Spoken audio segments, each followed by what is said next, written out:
Boa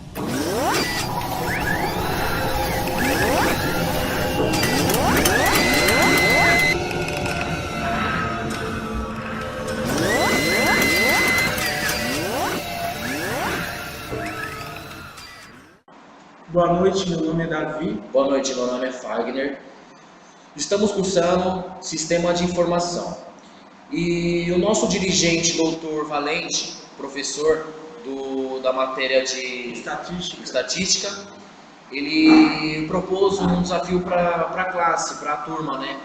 Para criarmos um blog, né?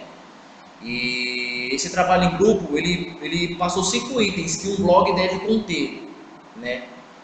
E a gente acabou fazendo um desafio por nós mesmos, né? De estar fazendo esse vídeo para estar tirando dúvidas, para estar ajudando e postando na rede aí, para que vocês possam estar acompanhando as aulas que a gente vai, após as aulas a gente vai postar os vídeos, a gente vai falar aí para vocês. E nesse blog, ele descreveu 5 itens que o blog tem que ter, né? Obrigatoriamente, para ser uma coisa bem esmiuçado, uma coisa dinâmica, uma coisa bem formal, né? Então tá, ele passou o texto, né? O blog deve conter um texto inicial, um texto de visita, uma introdução, né? Isso, uma introdução como se fosse um cartão de visita, né? Um link, né? Qual for o link dentro do assunto didático, que é um assunto para favorecer, ensinar, né?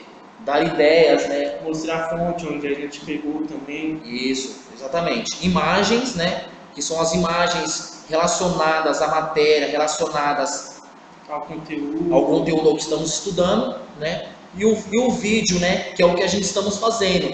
Bom, primeiramente, antes de a gente procurar um vídeo em outro lugar, um vídeo em outra fonte, nós mesmo estamos fazendo um vídeo, o próprio vídeo para o nosso blog, né? A gente, de vez pesquisar, procurar no caso de outra fonte, a gente entrou em conclusão no nosso grupo, né, de nós mesmos estar fazendo um vídeo, de nós mesmos estar publicando um vídeo, né, das aulas que vai ter, a gente vai estar falando de tudo que estamos aprendendo, de todas as dúvidas, de todos os temas relacionados, né, desafios, né, que vai ter na sala.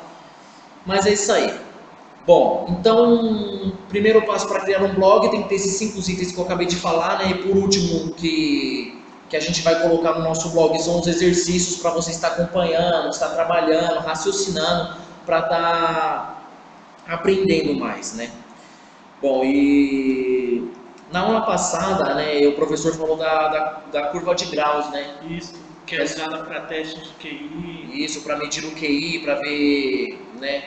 Essas coisas aí.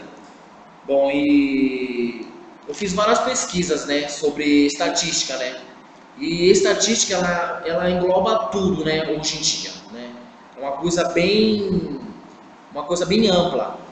Bom, a visão geral de estatística é basicamente uma ciência exata que via fornecer subsídios a um analista para coletar, organizar, resumir, analisar e apresentar dados. Trata-se de parâmetros extraídos da população, tais como média ou desvio padrão, favorecendo extrair informações de dados. O bom uso da estatística envolve outros aspectos, como, por exemplo, aprender a medir o sucesso, entender como funciona e controlar o crescimento com sustentabilidade, né? Então, voltado agora para a área de informática, já na área computacional, o crescimento foi rápido e sustentado no poder do processamento dos computadores. Teve um forte impacto na prática da estatística, né? E é isso que o curso dirigido pelo Dr. Valente vai nos ensinar daqui para frente. E eu quero que vocês acompanhem, né, todo esse tutorial que a gente vai aprender. Todos os vídeos que a gente vai postar, ensinando que a gente aprender, a gente vai ensinar, passar, que a gente vamos dividir o conteúdo também.